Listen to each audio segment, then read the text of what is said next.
next, we got a very special presentation for us, and we have Melissa Lewis. And Melissa Lewis is an associate professor of family and community medicine at the University School of Medicine and a citizen of the Cherokee Nation. Her research includes co-creating and evaluating Cherokee cultural programs. Programs include Cherokee community building through connecting with nature, history, land and language, infant mother language immersion, and a traditional Cherokee Ecological Knowledge Youth Camp. Her research contributes to the body of work that demonstrates that indigenous culture, including language, foodways, and historical and cultural knowledge, relates to the improved health and well-being. And I'm very honored and privileged to have her here today with other members of the Cherokee Nation. And so we need to show them our appreciation and thanks for what they're doing and what we've learned from them and what they continue to do.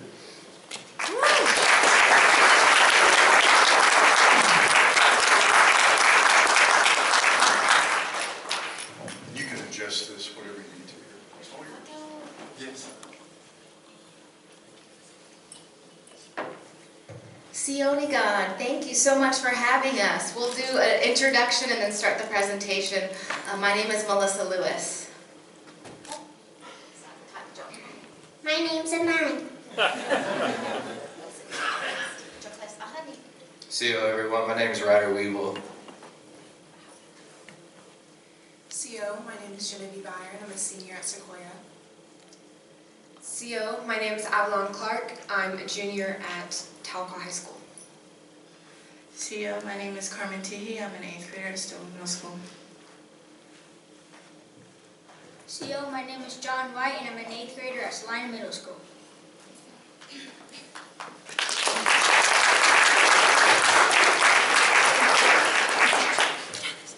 So we want to talk to you a little bit about our program called Camp TCEK, which stands for Traditional Cherokee Ecological Knowledge.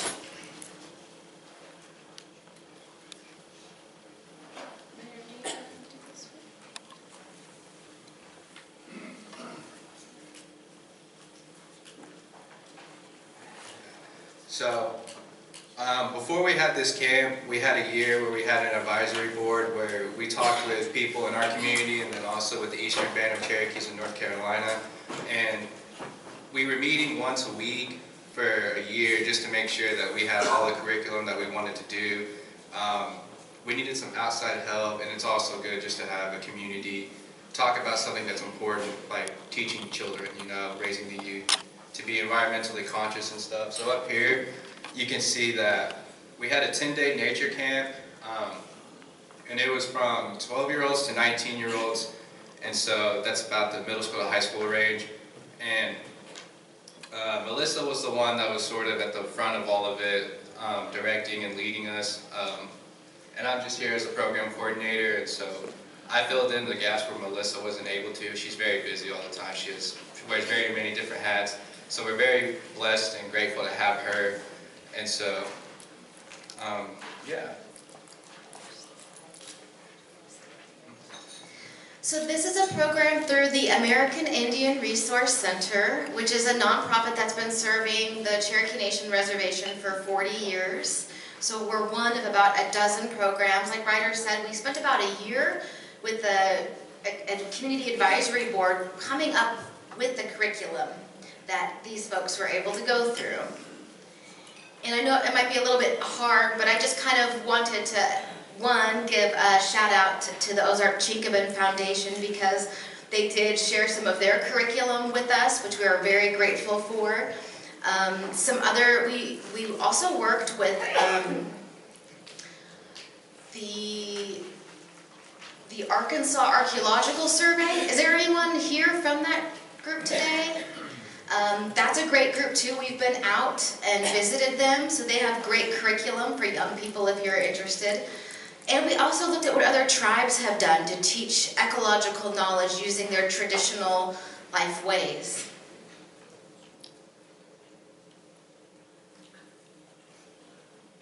So these are some pictures from our facility that we have. It was originally owned by the Corps of Engineers, that's who we still report to. And then Northeastern State University in Tahlequah, Oklahoma had it as a welcome week for their freshmen. And then American Indian Resource Center picked it up. And American Indian Resource Center is home to a lot of programs, but what's unique about this is we have an office in town, and then we also have this wonderful camp. These are pictures from our camp. One thing that we like to do is we like to take the kids out in nature, practice our 5 senses and mindfulness, practice awareness. So these are some things that we had saw on the way into camp. And this top left one, that's the drive into our camp. And so I'm sure you all are familiar with driving through those natural tunnels of trees. And so it's already beautiful before you even get there. And then when you're fully immersed there, then it's just like the icing on top of the cake, and then you put as many cherries as you can on top of that. And so we're very fortunate and grateful to have this, and we're also able to take our kids out and just explore whatever, which is really unique, because when I was younger growing up, there wasn't a whole lot of opportunities for that, and if there was, it was very guided. But if they wanted to go that way, well, that's the way we went. And so it's just really unique. These are pictures again. This middle one on the far right, that's a swallowtail. And one thing that we really enjoyed was Melissa brought some swallowtails, and then we got to watch them crystallize and then turn into butterflies within that 10-day frame. And so the kids got to witness that and see how things change. And it's also a good lesson in change. You know, sometimes change can be scary, but then you never know if something better is going to come, or if there's going to be a more beautiful picture. And so it's just really synonymous with what we're trying to teach the children. This is our daily format, how we broke it down. So the days, you can see how we went down. The first week was geared towards plants and all that stuff. And then the second week was geared towards more animals and birds and wildlife. And so every morning we start with the icebreaker, and then we follow it with the story. And the icebreaker, sometimes they're just simple, fun things, and then sometimes we're trying to teach something within those.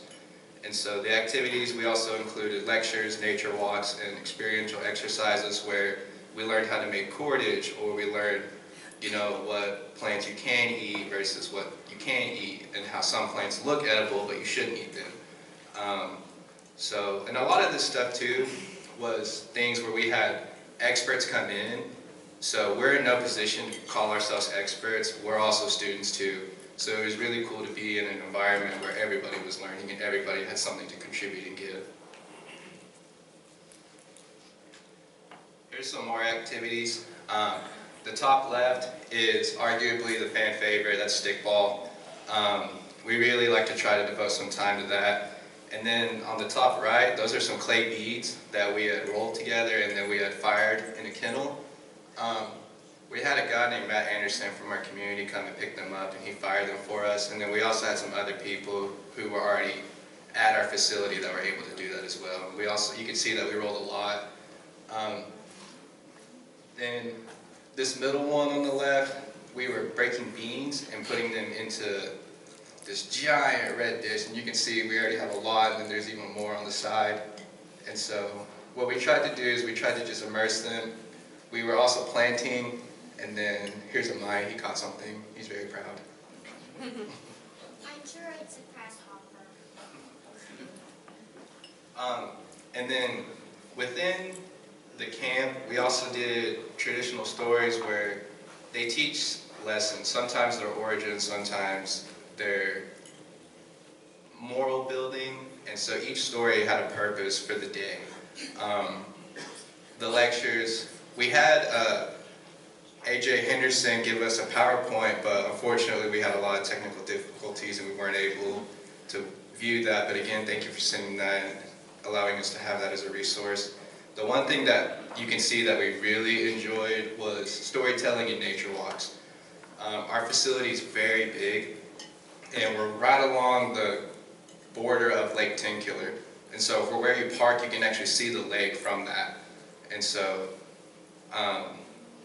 it's very rocky, it's very hilly, but also it's beautiful, you know, because you get tired walking around and going up and down, but then when you get to a spot where you can rest and relax and feel that breeze coming off the lake, and you can hear certain birds, you can see eagles, it's really beautiful.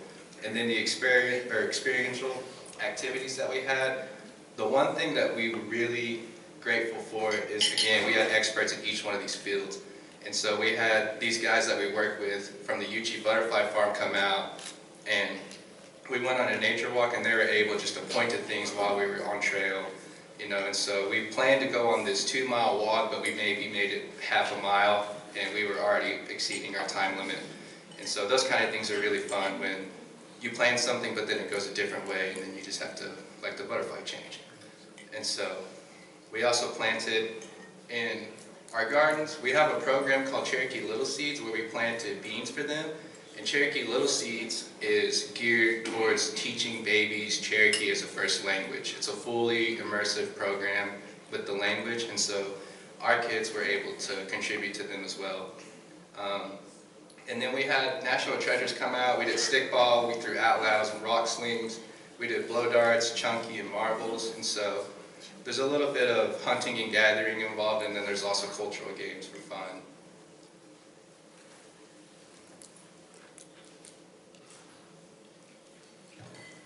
So as Ryder mentioned, we didn't get the presentation from AJ. We had technical difficulties that day.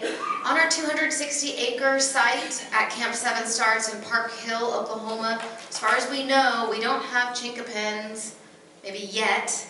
But the other program we talked about called Little Cherokee Seeds, I just kind of wanted to share with you the Chinquapin experience that we had in that program. We went off-site to one of our friends' homes, and they're a traditional Cherokee family that's been on their allotment land for coming up on 200 years. The land around there they use for farming, but they have never cut down any of their Chinquapin trees, so they've known the value of this tree the whole time. So they allow us, and you talked about your son tasting a Chinquapin for the first time, so these babies were about 1, and they were all tasting Chinquapins for the first time this past October. I did also have to show there's a persimmon and Chinquapin cake that we made last year. I know. Okay, so I am a health researcher, so I'm interested in showing the relationship between traditional indigenous practices and our health and well-being. So I did ask these guys to fill out a survey. So I want to share a little bit about that research. So for the research side, we had 7 participants. Average age was 15. All citizens were enrolled in Cherokee Nation, and we had a little more males than females. And we asked them before and after this camp, remember it's a 10-day camp, about those specific areas that we focused on. What do you know about trees, animals, traditional stories? And for each of these categories, we couldn't run statistical analysis, it's too small, but there was an improvement in every category. And then we asked them about some standardized measures that we know relate to the health and well-being of our young people, like connectedness to nature. We know being out in nature improves people's mental health. Other things, cultural efficacy. That means, what do you know about being Cherokee, and do you feel confident? Do you know how to play stickball? Do you know how to make sagi, inage, ale joej, wild onions and eggs? And that improved. Cherokee values, there's values that are specific to Cherokee people. We asked them about those questions that our elders have shared with us. The physical score didn't change. I don't know what to say about that, it's a small sample.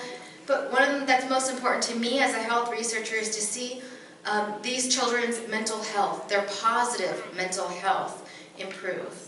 And they seem to like it okay. They stuck around. This is the 2nd presentation that they've done together. We did one at iTech as well in Tulsa. But I do want to, I'm excited about this as a health researcher. I want to just share a little bit about the context of these results, and then I'll do the science quick, and then I'll give it to the stars of the show. Many of you might know about the health status of Indigenous people. As far as Indigenous physical health, Indigenous people have the highest mortality rate of any ethnic group in the United States. So the average life expectancy is 5 years younger. Highest prevalence of type 2 diabetes and cardiovascular disease. In addition, Indigenous people experience more serious psychological distress than the general population.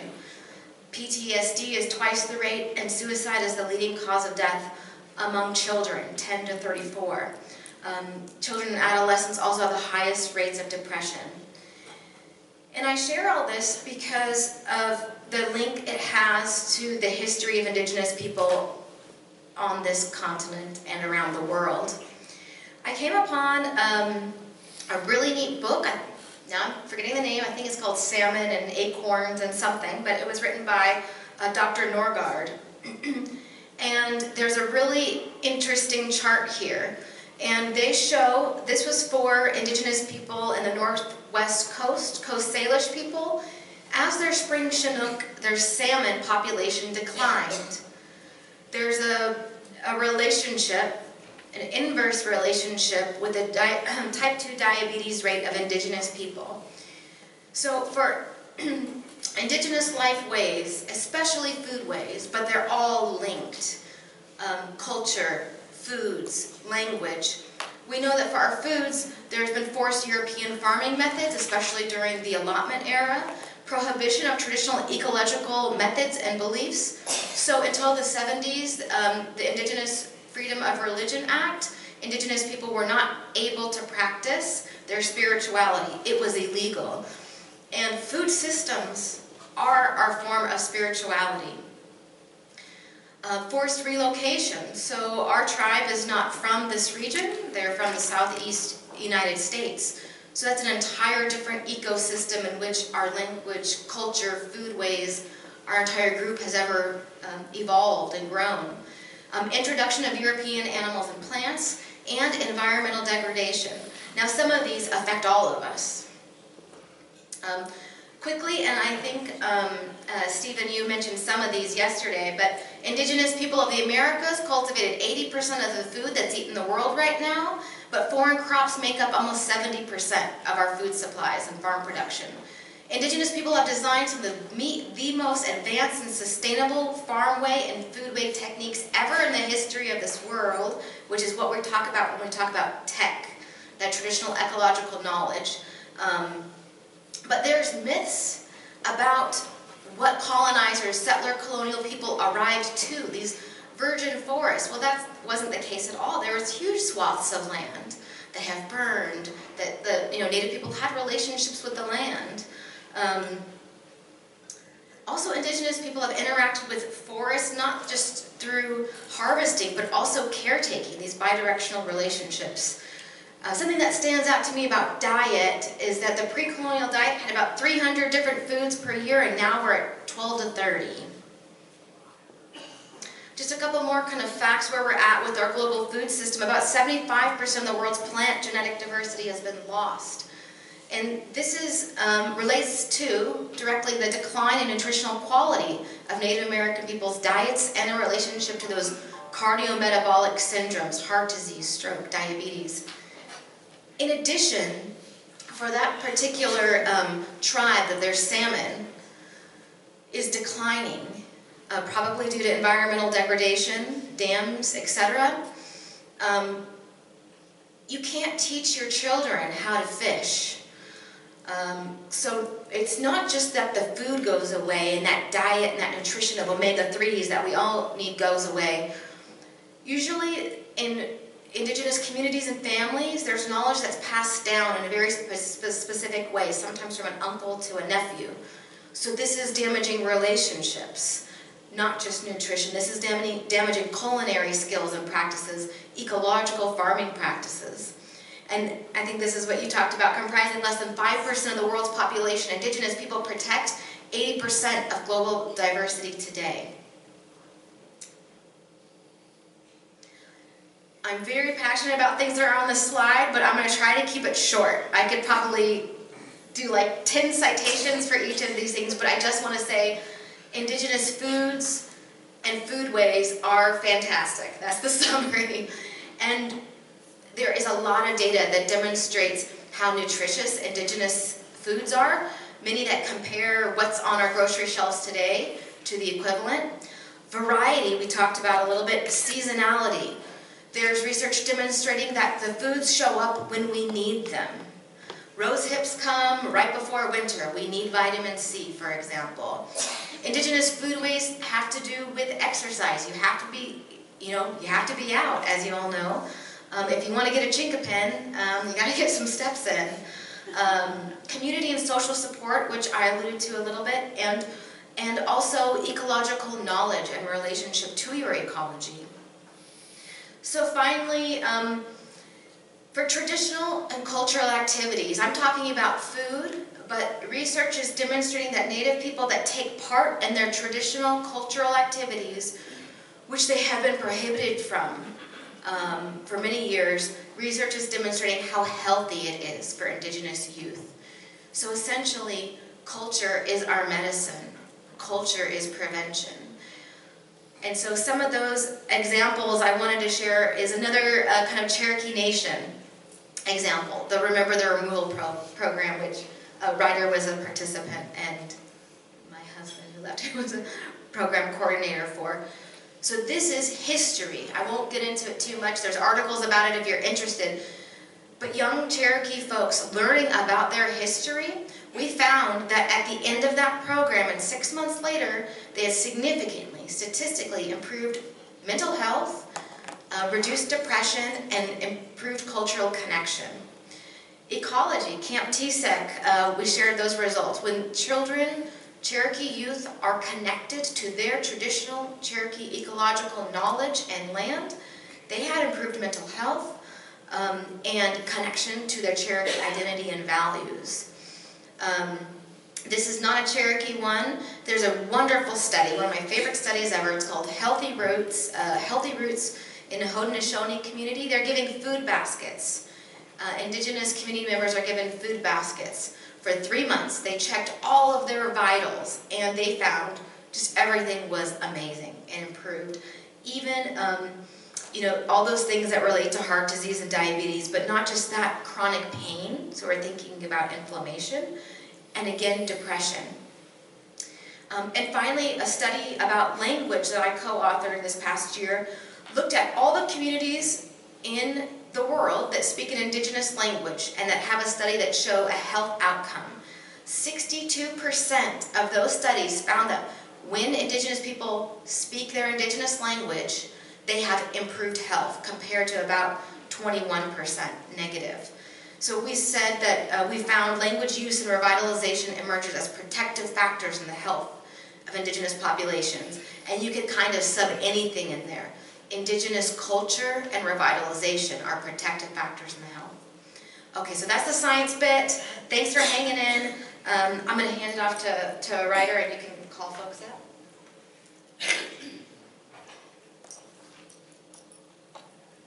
So, real quick, just to kind of explain these pictures, and then I'll let the kids talk.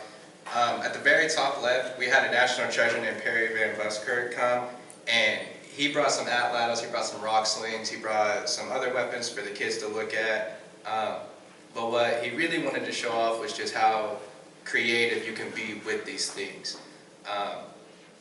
There is a certain way to make it, but there's also a way to make it your own.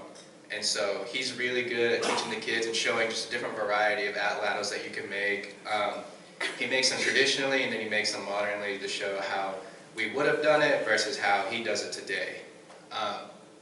And then in this middle picture on the left, we had a professor from Northeastern State University come out and really explain insects and how they catch insects versus certain other things. And he also taught the kids about how they gather moss.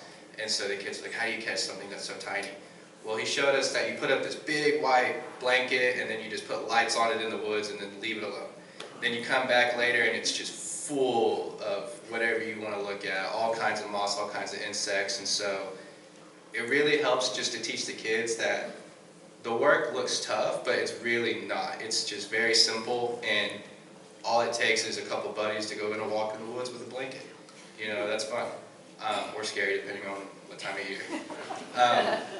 They've also made earrings, and then Lily right here at the very bottom on the left, she's working on a blow dart where we use thistle and we actually try to do it ourselves. They give us a cotton ball. This is Noel Grayson, he's also a national treasure.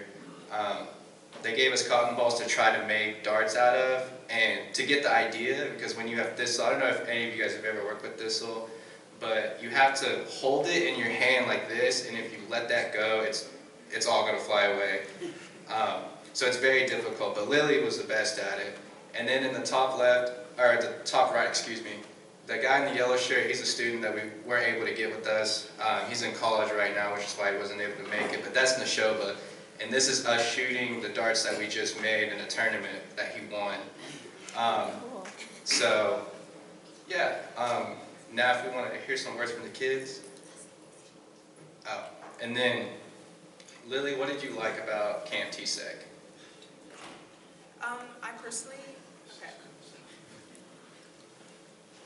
I personally really liked the individualism and the diversity of the program and the people, whether it was the food, the speakers we had, and the curriculum. Typically, I go to camps and then I hear the same things over and over again. I don't learn any new information, and when I do, I have to do research by myself, which can be really hard when there is not a lot of people who know about our culture. And the fact that we were able to learn new things and be immersed in completely new things was really nice.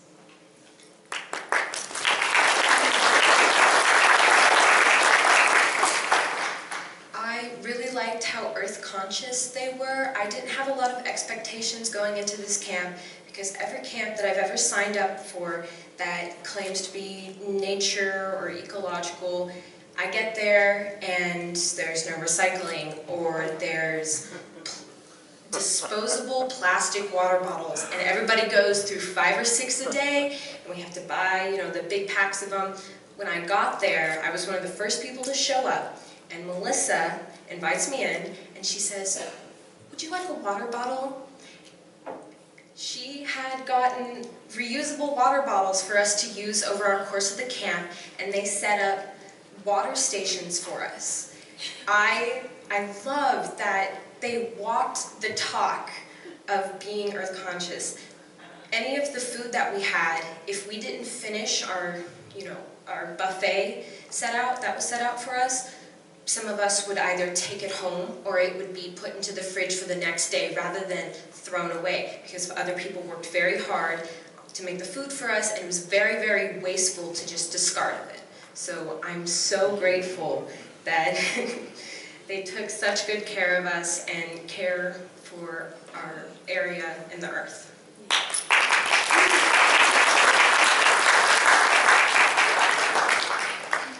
What I liked about Camp TCEK was how as soon as I got there, Melissa welcomed me in, and then we went in and sat in the room, and then Ryder sat next to me, and so did another counselor, Zach. He pulled a prank on me, which was very rude. Anyways, but they were really nice in the beginning.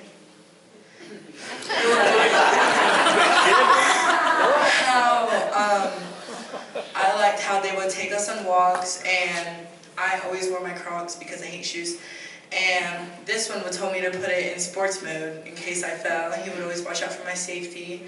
Zach would too. And then whenever it was time for lunch, they would let the girls go first, and they would let everyone eat and wait and relax for a little bit, and then we would go on and do other things. They really had a great learning environment. I really liked how they taught me how to do new things. I really liked the most about it was making the clay beads whenever we had a lecture, because it would keep me awake. But I really liked everything about it. I liked how nice they were, the environment, whenever we went on little walks in the morning. The icebreakers, I'd say my favorite icebreaker was doing the marbles. And it was really fun. But yeah, I really liked Camp TCEK, and I would, if any of y'all have kids, I would advise y'all to go, because it's really a great learning environment.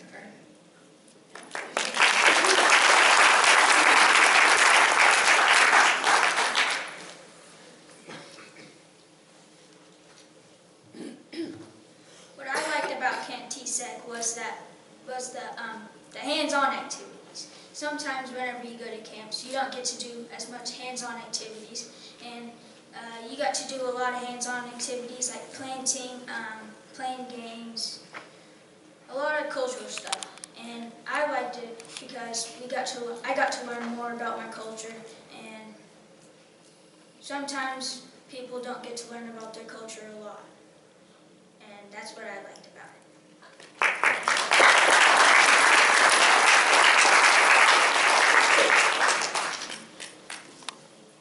So here's some more pictures. We're really big on pictures. We're really big on nature, and so when we're outside or doing something, we're just nonstop taking pictures. But at the top left, I just wanted to highlight, we were making bean bread. Melissa found a recipe for bean bread, and so we went outside. She gave me the energetic children. We went outside, and we collected some hickory leaves, and we wrapped the bean bread in it and then boiled it. And so a lot of us were kind of looking at it like mush. We're like, oh, is this going to be good? And then after we had cooked it and ate it, I'm pretty sure we ate all of it except maybe 2. But it was really good. And then that middle one on the top, we had a regular table, but we had to put a tarp down on it just because we have so much stuff going on. But that right there, the top in the middle, that's them in the process of making cordage from a yucca plant. And so they go and they gather it, and then we had a man come and teach us. And then we also had Avalon. She taught me probably 7 times because I didn't hear it the first 6. But yeah, so what did you learn at Camp TCEK?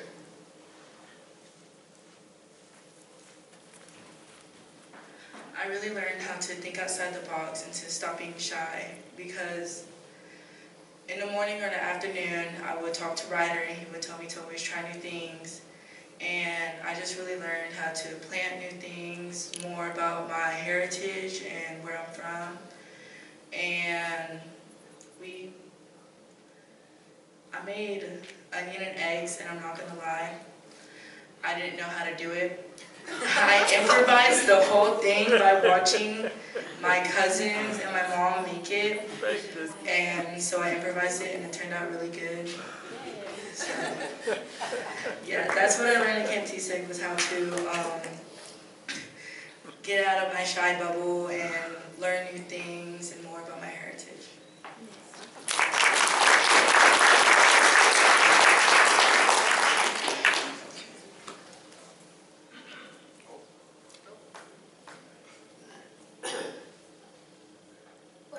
At Camp TCEK was learning how to plant. That was my favorite thing. I like planting because I like the beautiful flowers and how you can make different things out of it, because in our culture you don't really waste anything from what you get, and it was just really fun.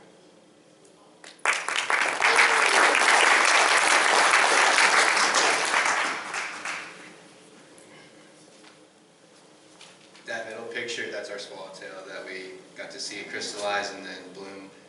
And then there's Neshoba at the bottom left with his winning dart. We thought we'd give him a shout out since he won. But yeah, so again, here's some more pictures. This one on the far right, the one on the bottom, that is one of the trails that we took the children on. We have this natural spot where we have water runoff, and it hadn't rained in a couple days, and so we decided to take the kids down there. And this was a spot that's sort of in the middle of a cove, and so it was very hot, but once we got there, like I was saying earlier, we got to feel the breeze come up, we got to practice our senses, and then we also downloaded a bunch of apps, and one of them was the Merlin Bird ID. I don't know if any of you all are familiar with it. Such a cool app.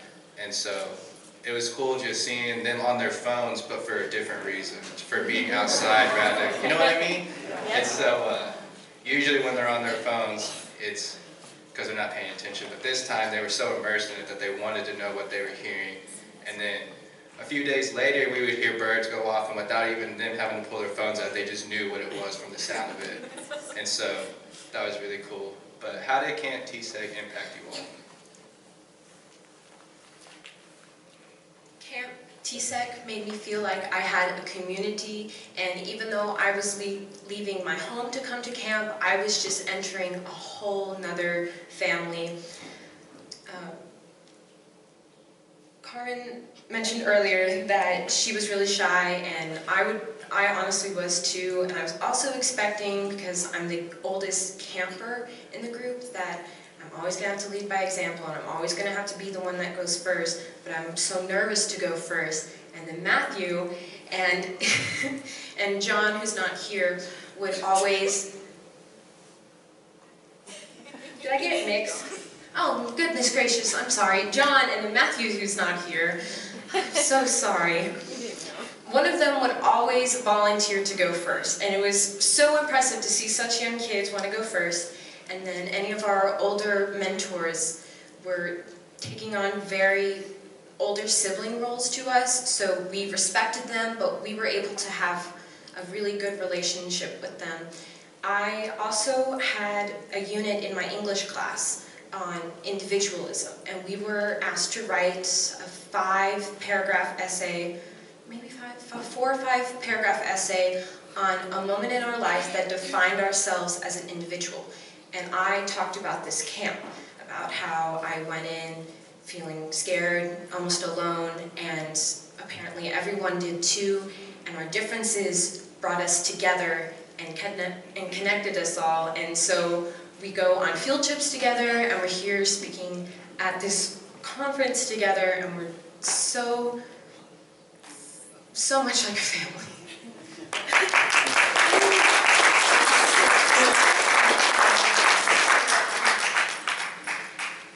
I am definitely an observer. I'm not really shy, but I tend to be more on the quiet side. I like to watch and listen before I speak.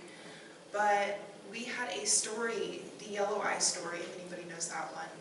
And it basically had a thing where it talked about speaking up. And it was by far the most impactful, because it made me realize that although I am a teenager, a young adult, that we have a voice for a reason. We shouldn't let people take it away from us.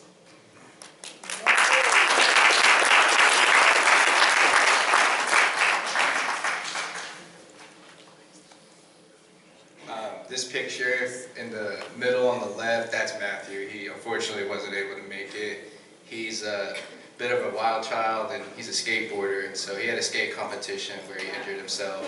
So, but that's Matthew.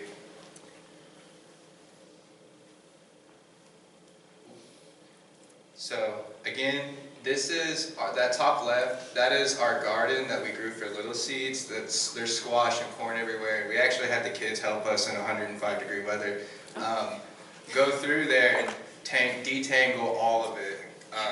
We had a 3 sisters garden, so we had corn, beans, and squash. But what we learned was to grow them all at the same time is very, very time-consuming, and it's very hard work, because the squash and the corn get so tangled, squash grows everywhere, and then once it starts wrapping, you know, it's locked in. And so the kids they had good attitudes about the whole thing, where they went through and really dug in there and got everything detangled, and then our garden was beautiful. And then this picture underneath it, we made chocolate from plants that we foraged outside. We had a man named Ronnie Watchhorn come and teach us how to make chocolate. And then, our plants. That one on the far right, that's all of us with river cane. River cane's very hard to grow, it's very hard to transplant, but we had a man come out and teach us ways that you could do it, and so we all planted some river cane. And then this one on the bottom, this man right here in the blue, that's Zach. He also wasn't able to make it. He's in college right now. But those are our 2 mentors, Neshoba and Zach.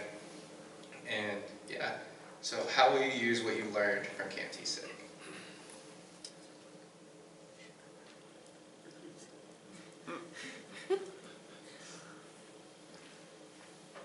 As stated before, I tend not to talk a lot, but as of recently, I have immersed myself more in my school.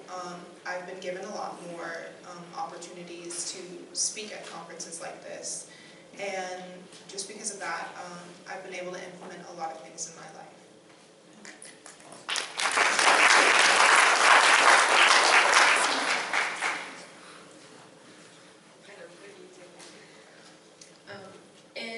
family, we always bring a water bottle with us. We always remember to, if we get a can at an event but they don't have recycling, we always remember to take it home.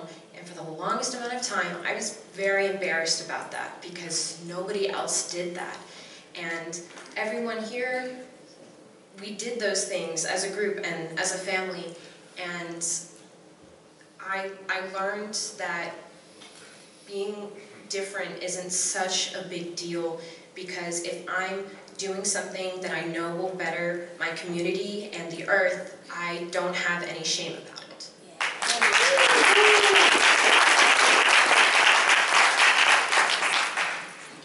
What I learned was to get out of my shy bubble again, and with that it helped me join color guard, which I love, and it helps me get on that football field and perform and be on those stands and perform. I'm actually missing a basketball game right now, but that's okay.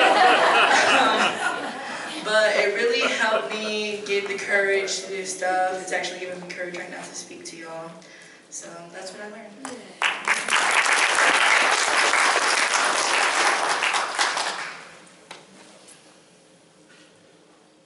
What I learned was, what I learned to use in my everyday life was to help others, because in this camp, like Ryder said, up there in the top left corner was the Cherokee litter seats, and the mothers had to stay there with their children, and they weren't able to go to their garden and untangle the plants, and that can be pretty difficult sometimes. And yeah, that's what I learned.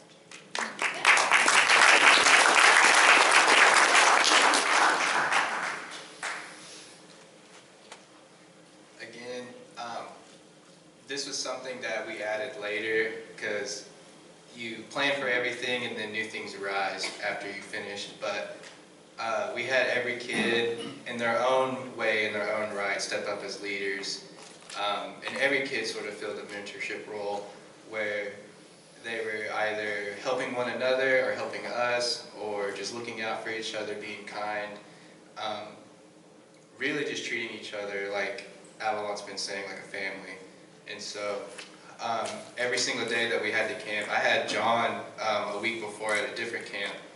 And so he was really helpful to me then. He'd always see me struggling carrying 12 different things, and he would always go out of his way to ask me, hey, do you need help? And then even when we had this camp that we had for 10 days, every single day, he would always, first thing he would ask me and the last thing he would ask me is, do you need help? And these kids sort of looked after each other, you know, and he also joined our camp. He was a great addition to that. And so I'll let the kids talk about that a little bit, but what did the mentorship look like to you all? I definitely took more of a backseat of like a caretaker role. I was more focused on like if we were going to go out to the water, that we had snacks and water. I also made sure that like I was in the kitchen, I was cleaning anything so that people can go ahead and like rest and after their walks, so they don't have to worry about cleaning up people's mess. But yeah, I took much more of a backseat role.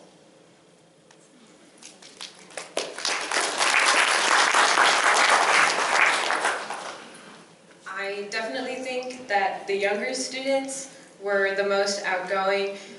John was always the most helpful, and Matthew was always the one that if you asked, okay, who wants to go first, or who wants to climb this first, he shoots his hand up, no hesitation, and then John would go next.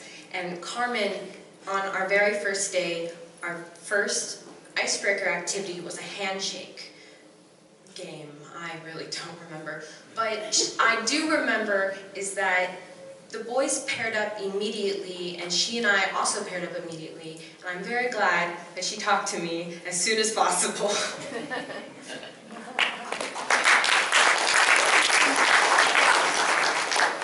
What the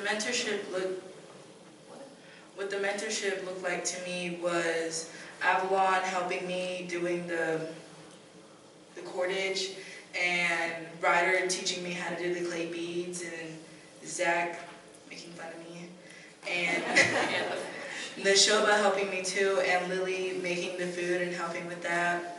As you can see in that picture, I was putting the eggs in Ryder's wild onions that I stole. But yeah, mentorship was just really them helping me with what I needed to be helped with.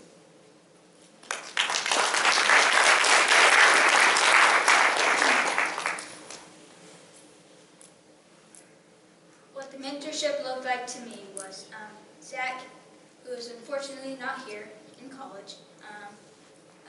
He helped me learn more about fishing because I'm a real outdoor guy. I like to fish. And Neshoba, he helped me play stickball and do cultural games. He also kind of schooled me in basketball. But and I did get it back. Ryder helping me with the plants, and yeah, that's it.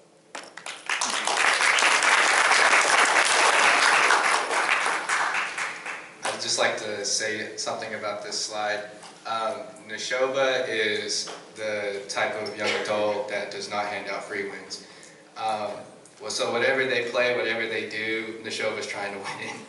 And so, but it's really cool because John every now and then will sneak in and he'll win, and then it feels really good. And then Neshoba, of course, says 2 out of 3. You know, and so there's almost like a big brother, little brother type role there. We went to a trip just recently where Neshoba was able to tag along, so it was really good to see him again.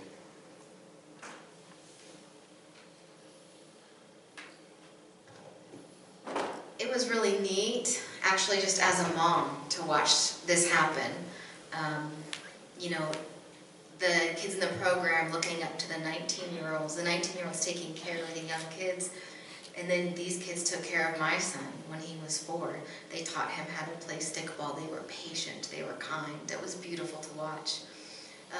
And I just want to ask for a round of applause for this great, awesome group. Many of the amazing parents drove 3-4 hours to get here, so thank you, parents. I want to recognize is Jason White. He was on the advisory board that helped put this curriculum together. Thanks, Jason. And the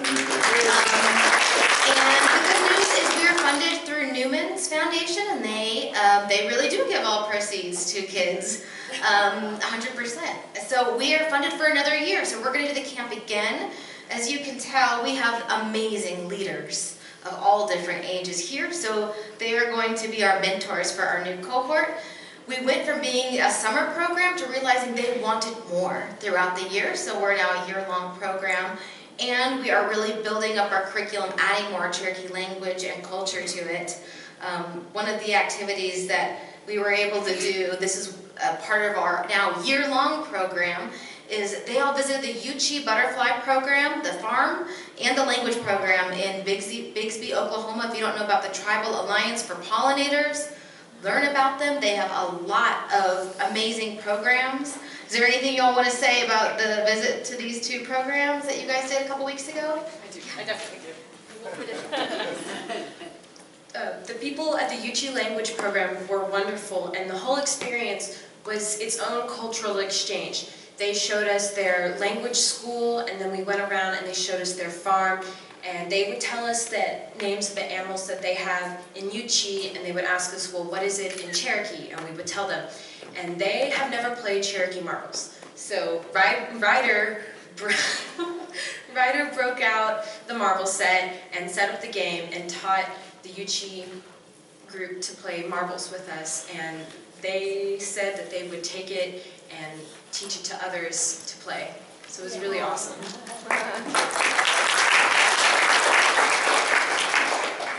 Well, thank you all so much for having us. In Cherokee, thank you is wado. Another word you probably should learn is the Cherokee word for Chinquapin. Does anybody know it? Chinquapin. In the Cherokee language. Unagin. Unagin. You guys got it. Thank you so much for having us, Steve. Thank you, everybody.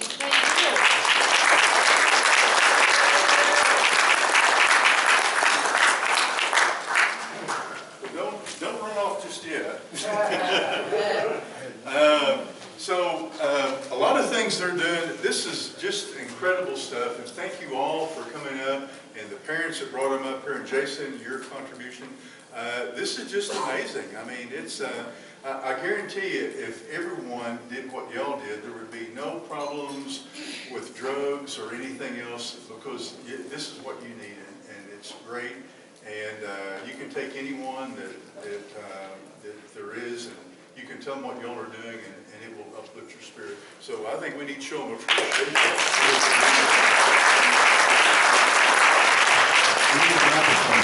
Now, one other thing that they've done, they work with ethnobotany, which is native plants, the Cherokees, and I love the presentation, what you're showing about it, and it's just absolutely unreal.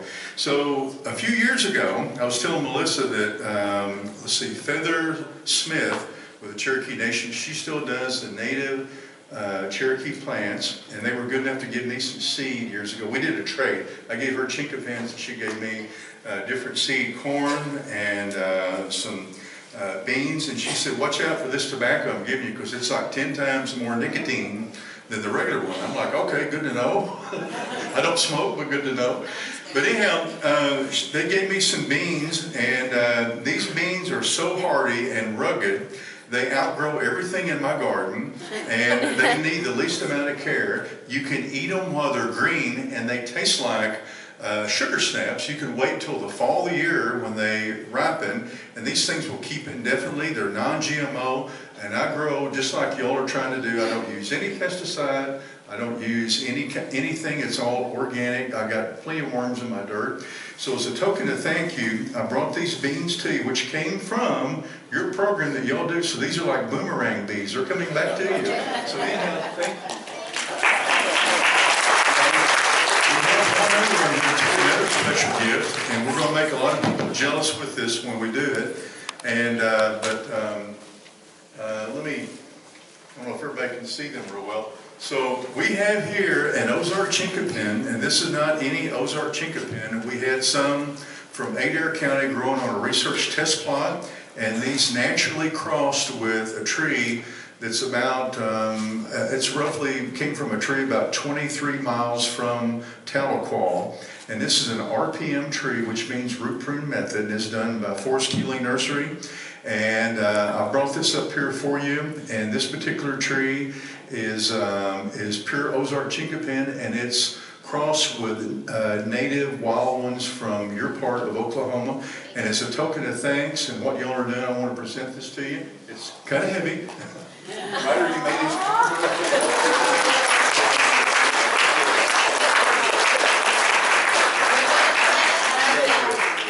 You may want to trim some of these branches a little bit. Okay. The deer may have got a hold of it sometime along. Chris should have taken care of its cousin, but anyhow.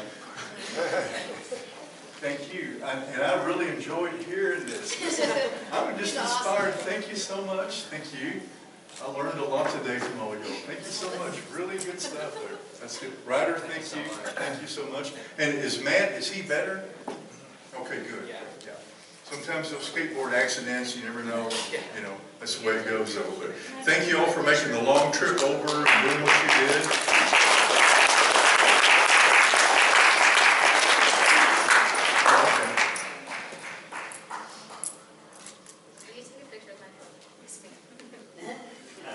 There we go. Thank you so much. We're going to plant this at our camp. It sounds good. You're going to come out and visit us. That's great. Thanks for all y'all.